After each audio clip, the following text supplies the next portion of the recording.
Salut, c'est Trado, content de vous retrouver pour la mise à jour des zones d'accumulation rationnelle pour l'or et pour l'argent. On commence par les actualités que j'ai trouvées pour vous. Première actualité, alors je commence par ça parce que c'est super important, c'est tellement sûr, dans l'esprit de tous ceux qui s'intéressent aux métaux précieux, mais aussi à la géopolitique, c'est le phénomène de dédollarisation et ses répercussions sur l'or. On est vraiment au carrefour de la finance et de la géopolitique et c'est Nicolas Perrin qui reprend les grandes lignes des travaux peut-être même la grande référence du moment pour l'or et pour l'argent. Il s'agit du binôme Stoffer-Levallois et ils prennent en considération tout ce qui s'est passé récemment, notamment les dires de la Russie concernant une nouvelle monnaie pour les BRICS, et puis également leur scénario à privilégier par rapport à cela, les effets sur l'or. Bref, je ne peux pas résumer, c'est trop long, mais c'est en français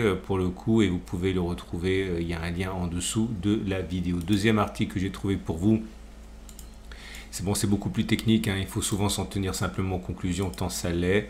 C'est l'analyse des cotes, commitment of traders, c'est les positions des gros spéculateurs si vous voulez, et c'est intéressant parce que généralement c'est ce qu'on appelle le smart money, ils savent ce qu'ils font, et compte tenu du prix du pétrole et des évolutions récentes au niveau des engagements de court terme, des changements de court terme qu'il y a eu, les cotes indiquent qu'il y a actuellement une réduction de la position haussière sur l'or. Bref, c'est toujours des paris à la hausse qui prédominent, mais dans une moindre mesure. Pour l'argent, c'est revenu à l'équilibre. Et pour le platine, c'est même devenu négatif, c'est-à-dire une spéculation à la baisse. Alors, c'est pas pour ça qu'ils ont toujours raison, mais en tout cas, voilà ce que font les gros spéculateurs au niveau des derniers paris qu'ils ont pris.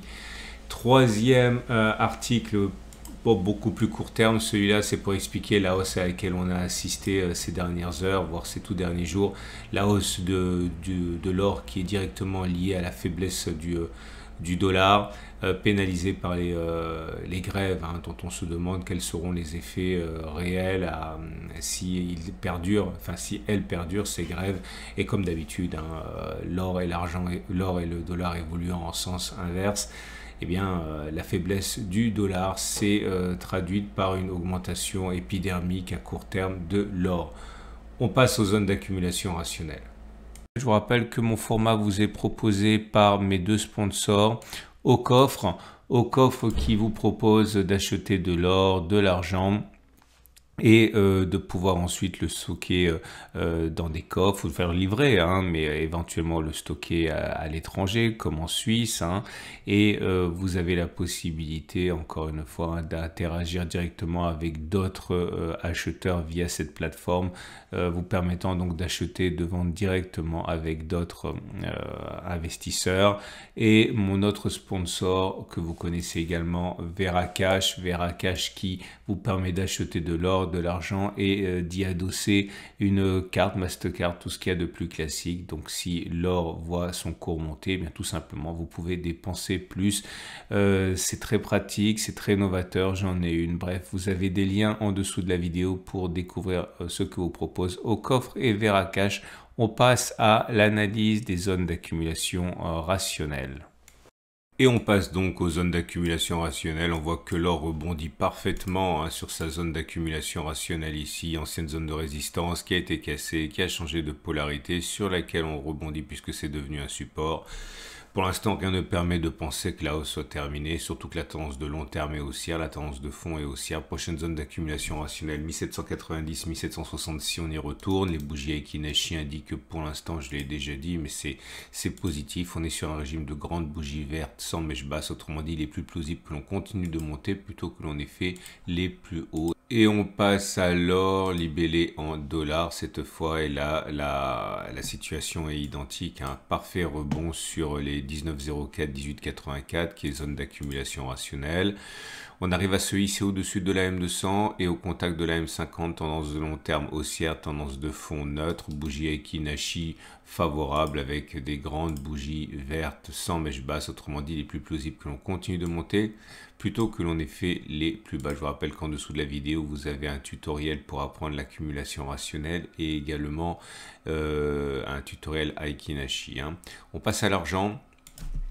L'argent libellé en euros comme d'habitude pour débuter avec une situation qui est favorable. Le rebond sur zone d'accumulation rationnelle et un cas d'école. Regardez, 21,4 € ici, ça avait été identifié comme un support. On l'a touché en une séance et on a rebondi comme une balle.